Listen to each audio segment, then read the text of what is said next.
Hello and welcome to the Fossil Huntress Podcast. I hope you guys all slept well.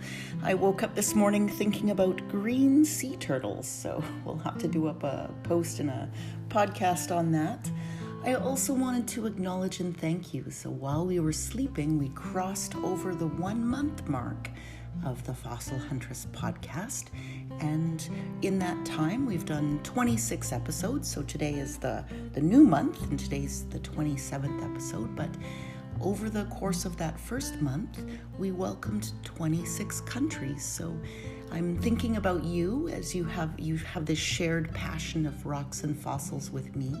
But I also wanted to introduce you to each other because you share a passion with people all around the world. So we've got Canada, the US, UK, Portugal, Spain, Denmark, Italy, Ireland, France, Scotland, Germany, Hungary, Argentina, Venezuela, Australia, Russia, the Ukraine, Brazil, Croatia, Japan, konnichiwa, Trinidad and Tobago, Pakistan, New Zealand, Singapore, the Czech Republic, and over the course of the night, we welcome Sweden. So welcome to all of you. And I really appreciate you sharing this experience with me as we go through and we explore the most interesting and yummy fossils in the world. One of the things that impresses me most in the world is how much of it is multilingual. So I'm doing this podcast in English, and sometimes I get the accent on the wrong syllable as I go through, but English may not be your first language, and so I wanted to let you know that I've thought about that, and I don't yet know how to translate the podcast, but on the blog, so much of what I talk about on the podcast is just in little tiny, paleo, bite-sized paleo, but the bigger pieces, the longer articles and the photos, of course, are on the Fossil Huntress blog, Archaea.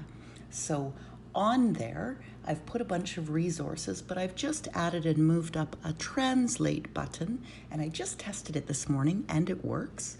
So if you go to fossilhuntress.blogspot.com or just fossilhuntress.com and click the redirect, on the right-hand side in the right-hand column, every question I get asked repeatedly, I tend to put in this column or a link to it so that if it's a resource and people ask me, what are the rules around collecting in BC, or, what's a great place to look at YouTube videos about,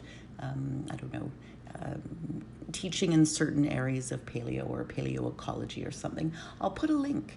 So in that right-hand column, there's now a translate button, and if you click it, you can see the entire blog in Bosnian or in Chinese or in Afrikaans or German.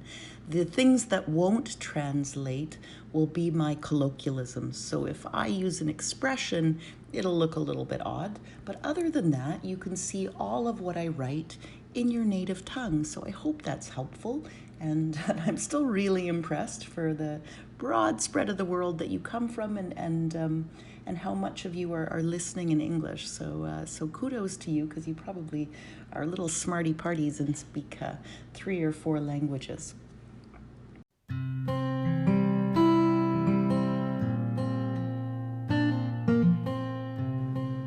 So one of the last things I wanted to talk about in this podcast are other resources for you. If you enjoy podcasts and you love rocks and fossils, you may enjoy listening to some others that I've found. So I was actually introduced to podcasting by Dinosaur George, and he interviewed me, I think sometime this past summer.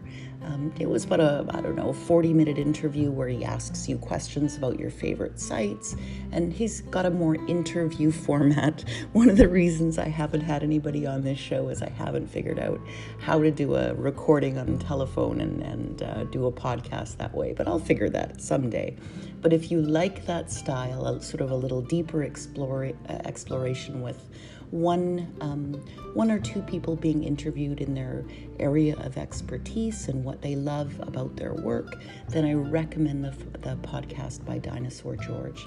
The other one that I've just found is called Fossil Bonanza, and it's the passion of Andy Connolly. He's a museum educator out of Utah, and both his website and his podcast are focused on fossil lagerstätten. So these are wonderful, amazing preservation sites around the world. So the Burgess Shale, Solenhofen, places where we get exceptional preservation that is world class. The sort of specimen where you stop and you have to lift your jaw off the floor because it's so good. You'll know his blog because he's got a Florescentia flower as his icon, and Florescentia is actually one of my little locals. It's a beautiful early Eocene flower found in Kilchina and Princeton, in some of our younger beds in BC. So it's one of the lagerstätten that he celebrates, and that's quite exciting. And he also did some of the beautiful Mesozoic birds from China as another lagerstätten topic on his podcast. So I do recommend checking that out, and I'll put a link both on my blog and in this podcast description to both of those, and we'll explore a couple of other ones later. But if you're interested in podcasts and you want to go a little deeper in one topic, I would highly recommend those two, and I'll keep making recommendations as we move forward. Anyway, I hope you have a great day, and thank you for listening.